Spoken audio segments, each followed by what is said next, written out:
Doctor صاحب، جب سے میرے والد اس دنیا سے گئے ہیں میری طبیعت اکثر ٹھیک نہیں رہتی۔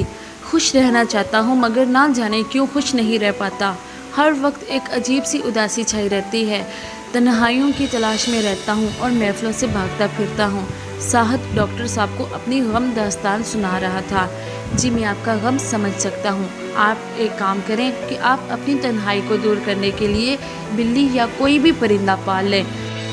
اس سے یہ ہوگا کہ آپ خود کو تنہا محسوس نہیں کریں گے، ڈاکٹر بولے۔ ٹھیک ہے ڈاکٹر صاحب، میں ایسا ہی کرتا ہوں۔ یہ کہتا ہوا ساحد دروازے کی جانب بڑھا اور ایک ایسی دکان پر جا پہنچا جہاں بلیاں ہی بلیاں موثر تھیں۔ کچھ سفید رنگ کی تھی تو کچھ کالے، کچھ بھوری بھی تھیں، اور ان کی قیمت اتنی زیادہ تھی کہ ایسے لگا تھا گویا وہ سونے چاندی کی دکان میں آ گیا ہو۔ ایک بلی اسے بہت بھلی لگی مگر اس کی قیمت آسمانوں کو چھو رہی تھی۔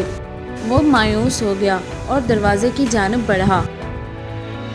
اس لمحے ایک صاحب اپنی بچی کے ساتھ اندر داخل ہوئے اور ان کے ساتھ ایک چھوٹی سی بچی بھی تھی جو یقیناً ان کی بیٹی تھی۔ اس چھوٹی سی پیاری سی بچی کے ہاتھ میں ایک سفید رنگ کی ننھی سی بلی تھی اور ننھے ننھے آنسو اس معصوم بچی کی آنکھوں سے مسلسل بہہ رہے تھے۔ ساحد نے اس منظر کو سمجھنا چاہا مگر ناکام رہا۔ آخر وہ اس کے والد کے پاس جا پہنچا اور ان کی ننھی بیٹی کے آنسو کی وجہ پوچھی۔ انہوں نے بتایا، بیٹا دراصل یہ بلی ہمارے پاس ایک عرصے سے ہے اور یہ میری بیٹی کو تحفے میں ملی تھی۔ اب ہمارے مالی حالات ٹھیک نہیں ہیں، اس لیے ہم اسے بیچنے کے لیے یہاں آئے ہیں۔ تو آپ یہ کتنے میں دیں گے؟ میں اسے خریدنا چاہتا ہوں۔ یہ سن کر ان کی ننھی بیٹی مجھے گھورنے لگی۔ بیٹا تمہیں جو رقم مناسب معلوم ہو اتنی ہی دے دو۔ انکل کیا آپ مجھے یہ 2000 میں دیں گے؟ ساحد نے سوال کیا۔ ہاں بیٹا یہی ٹھیک ہے۔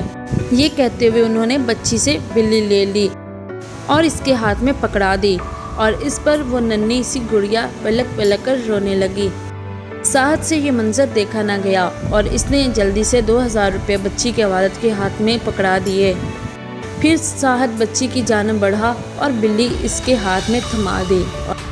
بچی نے بلی کو لپک کر ہاتھوں سے لے لیا اور اپنے گلے سے لگا لیا، اور اس ننھی پری کی خوشی دیکھ کر میرے اندر سکون کی لہر دوڑ گئی۔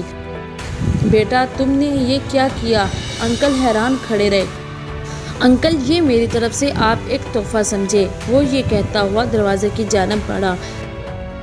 اب وہ پرسکون تھا، شاید ایسا سکون اسے کبھی بھی کسی چیز میں بھی نہیں ملا۔